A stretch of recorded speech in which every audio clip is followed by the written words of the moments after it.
Now, this is something, as you all know, as recently as the last administration, during the Biden administration, when the Democrats have the majority here in the United States Senate, the Democrats on 13 different occasions voted for this, a short-term continuing resolution.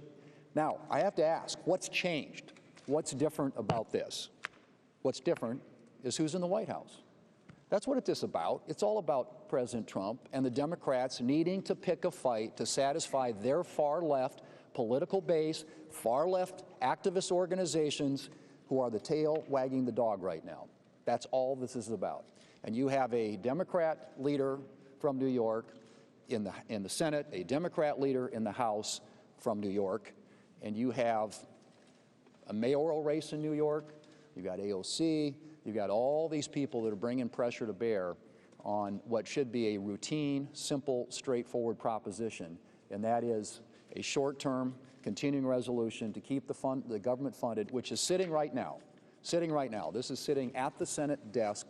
When Congress decides to turn off the lights, to shut the government down, it shifts the authority to the executive branch. That's how the process works. The person who has decided to put the White House in that situation is Chuck Schumer, who leads the Democrats, the 44 who keep voting to keep the government from opening up. They're voting to shut it down. So what happens in that situation? Whoever is the president, whoever is sitting in the White House, and their staffs at the Office of Management and Budget are given an unenviable task. It's a regretful situation. They have to then determine, since the spigots have been effectively turned off and there's no more money coming in, they have to then prioritize, triage effectively, federal spending. They have to look at all of that and say, you know, which things are deemed essential and which are non-essential, which priorities, policies, and personnel must be kept to keep the government operating, and which are less of a priority. So whomever is sitting in the White House gets to then apply their lenses of review. We happen to have a Republican, a conservative administration. We're very grateful for that.